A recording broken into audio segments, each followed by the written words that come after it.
What's up guys, welcome back to Paul's Hardware. This is my continued video on Riptide, which is my epic $10,000 plus water-cooled system, actually dual system, built in the Corsair 1000D case, and actually started this over a month ago before Computex. And I got the system all set up, but then I wanted to water cool it, so I went to Computex, visited Alphacool, chose a bunch of water cooling parts, they sent them over. I have them all now, so it's finally time to put this thing together. Excellent! The LiquiFusion is the first all-in-one 240mm liquid CPU cooler from Enermax with addressable RGB LEDs, allowing for unique lighting effects in the two fans and the water block. The block also has a clear panel with a flow indicator, and there's an inline high-efficiency ceramic bearing pump. If you're looking for a CPU cooling upgrade, click the LiquiFusion sponsor link in the video description.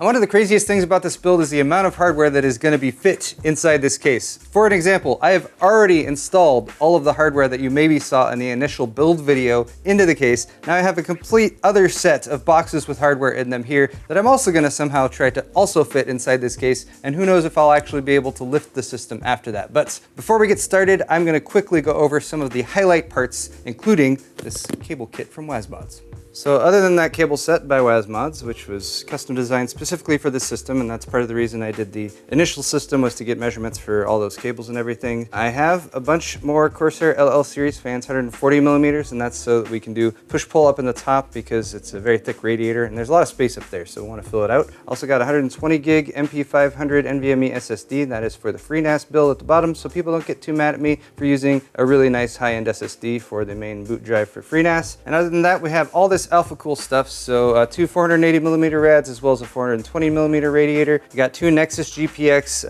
GPU blocks for the two graphics cards. We have an M.2 riser card for the M.2 that's going to go in the FreeNAS build. Flexible tubing, 1610 measurements. This little pile here, which is all quick disconnects, which I'm very excited about. Going to do quick disconnects for most of this because this is supposed to be a functional build. I got the Eisblock XPX for the CPU with the Threadripper bracket installer for that. We've got the Becker Helix 250 reservoirs, so two of those with the white helix in there, and then I got a couple blue helixes that we might install depending on how things look. A couple D5 pumps here, also from Alphacool, and then if you guys saw the unboxing video I did with this stuff plus a lot of the other recent stuff that arrived, I was going to try to use the NHL12S, but after reality checking how much clearance is actually going to be in there once the graphics cards are installed, I think I'm going to need to go with this one, a low profile NHL9A AM4 cooler, and that should give plenty of cooling as well as plenty of space for the rest of the hardware.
The main question is, when I turn this on, will it pull water? My guess is yes. You're thinking yes? Actually, if it is working as a siphon, then just dropping that even without the pump. Oh my gosh, it's working! Look at that. Don't even need the pump. Who needs a pump? You're using the power of physics. In case I didn't mention it, I'm flushing the radiators right now. It's always best practice to flush your new radiators to make sure that any of the manufacturing stuff gets out of there. I'm flushing with tap water, and then I'm going to finish with a flush with distilled water. Since I verified that our siphon is properly working, which is pretty awesome, so I can have this full tub out here cycling through the rad, I'm now going to turn the pump on just to be a little bit more aggressive with it. Pump working? Yes, it is. Just sucking the water right through there. Actually, it's draining this upper reservoir pretty quickly now.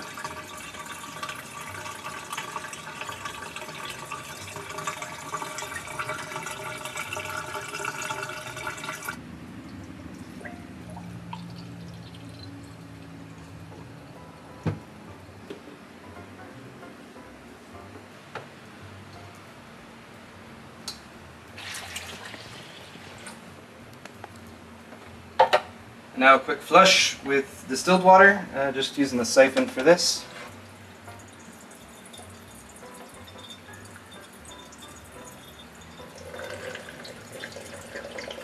Slurp all that up. Slurp it all up.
Alright guys, we're at the midway point in the day and it is getting steadily warmer here in my garage because it's the middle of the summer, but we're going to press on even if we're a little sweaty. For now though, I've been doing a lot of cable management, pulling out of the initial build and reinstalling stuff. Got all the WiseMods cables installed here. Fortunately, those were all lengthy enough that they were able to plug in where appropriate, so that's good. I was able to do a good job measuring those, and of course WiseMods did a great job putting the cables together. Each one of these cables also has these 3D printed cable combs on them, so you can sort of push them along the length of the sleeving and position them where you want so they look nicely trained and pretty. Also, for the FreeNAS system down here, I decided to go with the low profile Noctua cooler. For now, we're just sticking with that Noctua fan, so you guys are gonna have to deal with the mismatched coloration there, but it is a really good fan, so I'm happy with that. We've also got just enough length on the SATA cables actually to reach over to the 3.5-inch hard drives over there in the hard drive bay, but everything here is wired up, and I also made sure to wire up everything in this lower chamber here where the 1600 watt power supply is, because now that this is reinstalled, like getting back at those plugs would be a real pain in the butt. I have decided where our cutoff point is going to be though today. First, we're going to get the radiators installed with all of the fans. So I'm going to do push-pull on this 420mm radiator that's going to go on the top, and we're taking advantage of the Corsair 1000D's removable radiator mounting panels. In case I missed it in the first videos, I do want to point out the front panel here has two 480mm rads. This panel has a single 420, but you can swap those panels, and Corsair actually also sells different ones. So if you wanted to do two 480s across the top, you could as well. I believe they have one with two 200mm mounts on there too, but we're just sticking with what it shipped with. So we're going to do push-pull here, and then we're going to do just push on the front.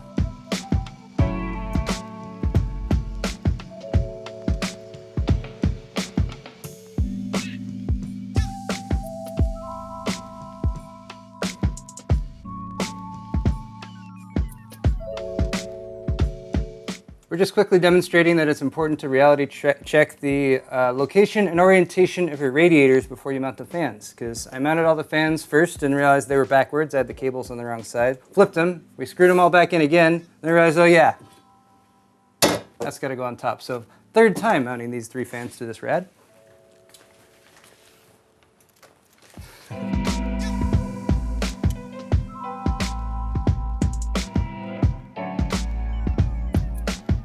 Swing.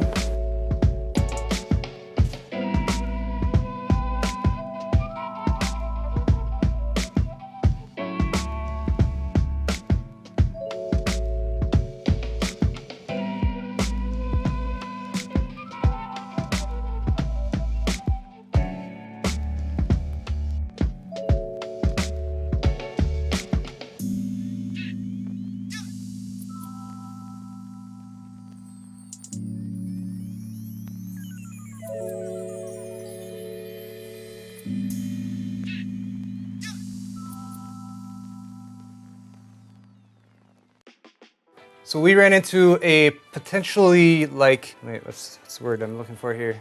Catastrophic. Catastrophic. That's good. I like it. Wasn't the word I was thinking of, but let's go with that. So we encountered a potentially catastrophic conflict here, which is that our top 420mm radiator is barely conflicting with our big fat 480mm rads that go on the front. We were able to kind of shift this back a little bit by loosening the screws on that. The top middle fan here is no longer actually screwed in because of that, because we offset it enough that you can't screw it in there. Really appreciating the rail systems. A lot of cases have one on the top to allow you a bit of leeway to move those forward and back, but because this is designed to be centered and also has separate holes for the exhaust for all the fans, we really can't shift it too much. But we still went ahead and mounted the 480 rads on the front bracket here. That actually took quite a bit of work to get all those screws lined up and screwed in. But I'm gonna see if this will mount. I'll just have to wedge it in there. Let's give it a shot. All right, that's the bottom. Oh, wow, yeah, this by itself is freaking heavy. I think so. Oh, it's going.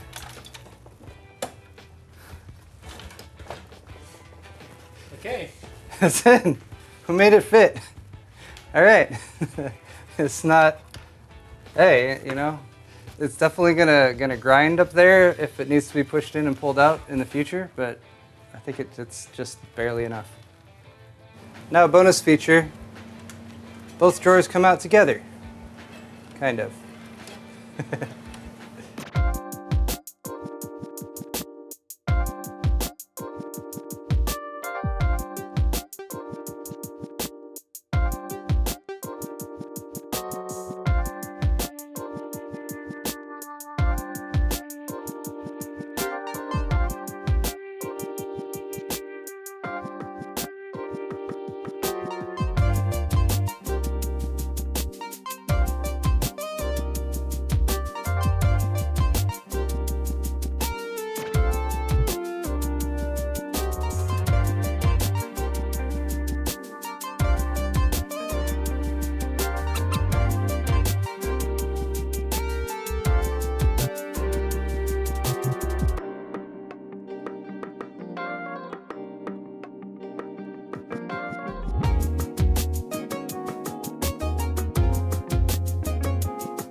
All right, guys, the GPU blocks have been installed on our two 1080 Ti's, and I think they're looking pretty nice. It wasn't too difficult to install. There were a couple different stages to it, but it's all laid out pretty well in the instruction manual from Alphacool. There's some thermal pads you got to put on there, but I do like that this is now a 2-slot card, or maybe even a little bit less than a 2-slot card. So I think to finish off this video, because it's already much later in the afternoon than we were anticipating, I'm going to finally install all my PCI Express stuff.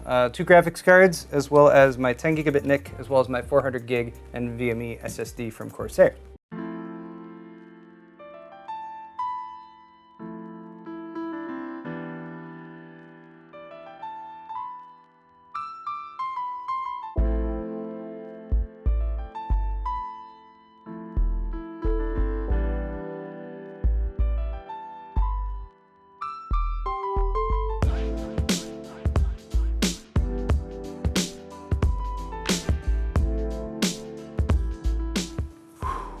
All right, guys, this has been a very long day and it's been pretty hot. Fortunately, the AC has kept up okay, so we haven't been dying in here, but as you can see, I have so much hardware installed in this system now. It is looking so good, so serious, like it's actually here to get some work done, because that's really been my ultimate goal with this build, has been to make a system that's crazy and over the top, but I actually want to use it. I actually want it to be functional, so I plan to do follow-ups with this system down the road to say like, hey, I've been using it for this, this, and this, here's how it's been performing. Finally got everything installed, both graphics card, the NIC, got the PCIe 400 gig SSD in there, got the water block on the Threadripper 1950X, all the memories installed, so really all that's left is the water cooling loop. I need to figure out mounting solutions for the 2 reservoirs and the 2 pumps that are going to be over here. I need to figure out what I'm going to do with the terminal connection for the GPUs out here. And my plan is to do 1 loop for the CPU that's going to go up to the 420 rad on the top, and then 1 loop for the 2 GPUs that'll go to the 2 480 rads in the front, which is obviously way more cooling than is actually needed. But again, the also goal is for me to be able to run the fans in the system at very low RPMs. But that's all for this video, guys. I really hope you've enjoyed it. This has been part 3 of the Riptide build in the Corsair 1000D, and let me know what you guys think. Let me know if you have any suggestions for me moving forward, because this still has some more work to be done on it, but hopefully just one more video to get the water cooling stuff in it, and that'll be done with the builds, and then we'll do a follow-up after that with some actual performance testing. Thank you guys so much for watching this video, though. Hit the thumbs up button if you enjoyed it, and of course subscribe if you want to see the finale of this system build. Oh, and don't forget, I have a little giveaway going on with the unboxing video I did just a few days back, so check that out too if you're interested and you haven't done it already. Thanks again for watching, guys. We'll see you next time.